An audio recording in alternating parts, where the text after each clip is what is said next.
Maxwell, thanks so much for joining me. So, you're the first Gen Z congressman. As a young person in politics, what impact do you hope to make during your time in the House?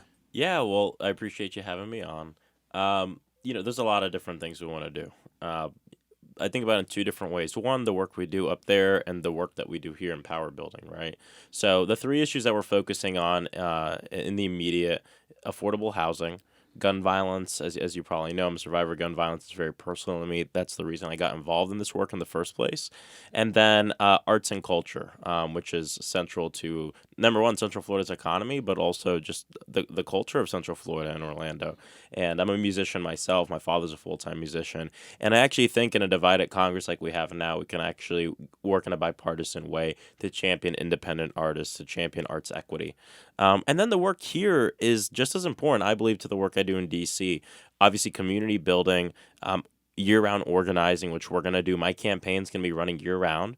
Usually, members of Congress, their campaign goes, but it's just a finance operation. We're going to actually be knocking doors year round. There's a lot to do, but those are some of the things that are really top of mind for me. So I want to touch on something you just mentioned, which is affordable housing. So back in December, NPR reported that you were having some issues getting an apartment in DC because of your credit history, which is an issue that's not new to young renters. Yep. Um, and it's an issue that has been ongoing, especially here in Central Florida.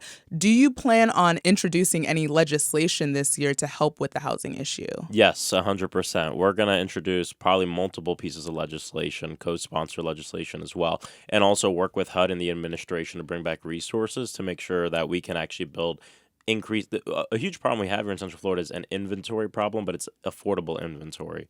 And so we're going to be using all the tools at our disposal. Obviously, the legislation is going to be difficult in this divided Congress.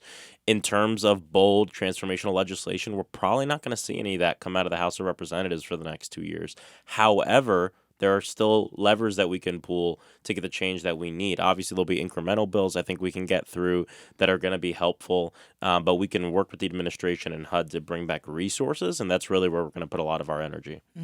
And resources here in Central Florida as well. Resources directly here to Central Florida. So you were recently named as freshman leader of the House Pro-Choice Caucus. Reproductive rights is such a divisive issue in our country right now. And last month, the Florida Supreme Court said they likely won't rule on the constitutionality of a 2022 law that prevents abortions after 15 weeks of pregnancy until after this year's regular legislative session. What do you hope to accomplish in your role in the House Pro-Choice Caucus? Yeah, well, it's going to be difficult for our North Star, which is codifying Roe versus Wade, codifying the right to bodily autonomy in the United States Congress. However, I will say I think we have some great opportunities, again, to work with the administration and see how we can push the admin to use their executive powers to do anything we can. We're going to have to get creative, especially in states like Florida, where we have a legislature and a governor that want to rip away rights from people, voting rights, bodily autonomy, etc. And so we're going to be looking at what are the creative ways that we can fight to ensure that people have the right to abortion. I know there's probably going to be a ballot initiative on the ballot in the next cycle for codifying that right here in Florida. And so I'm going to be a vocal person on that. We're going to be helping with that and doing everything that we can. So, on a more personal note, has it really set in that you're now a member of the U.S. Congress?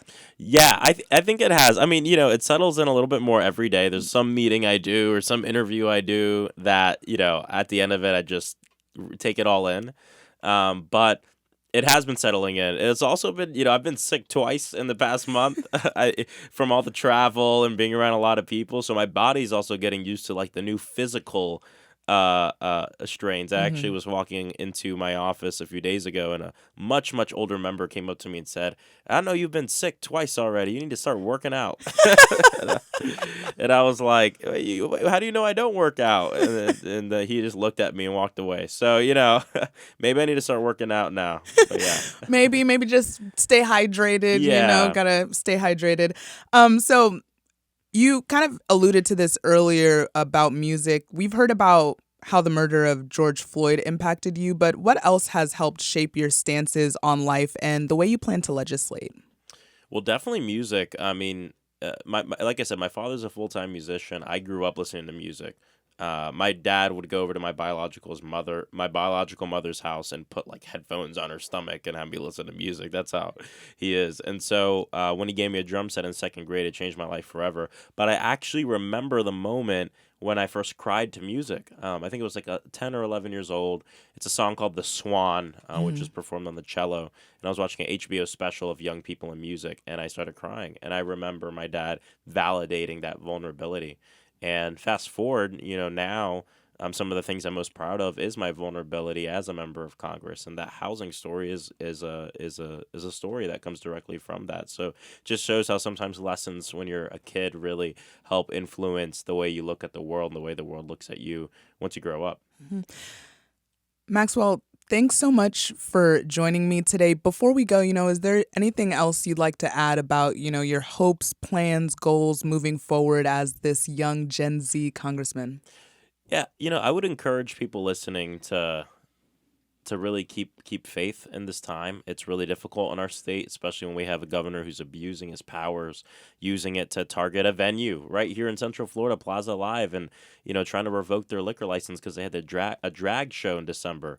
Or he's completely dismantling and changing a college, the Florida New College in Sarasota.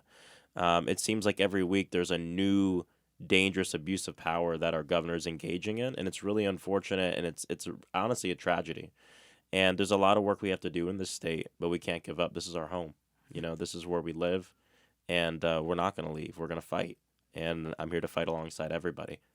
Well, Maxwell, thank you so much for joining me, and good luck in your first year. Of course. Thank you.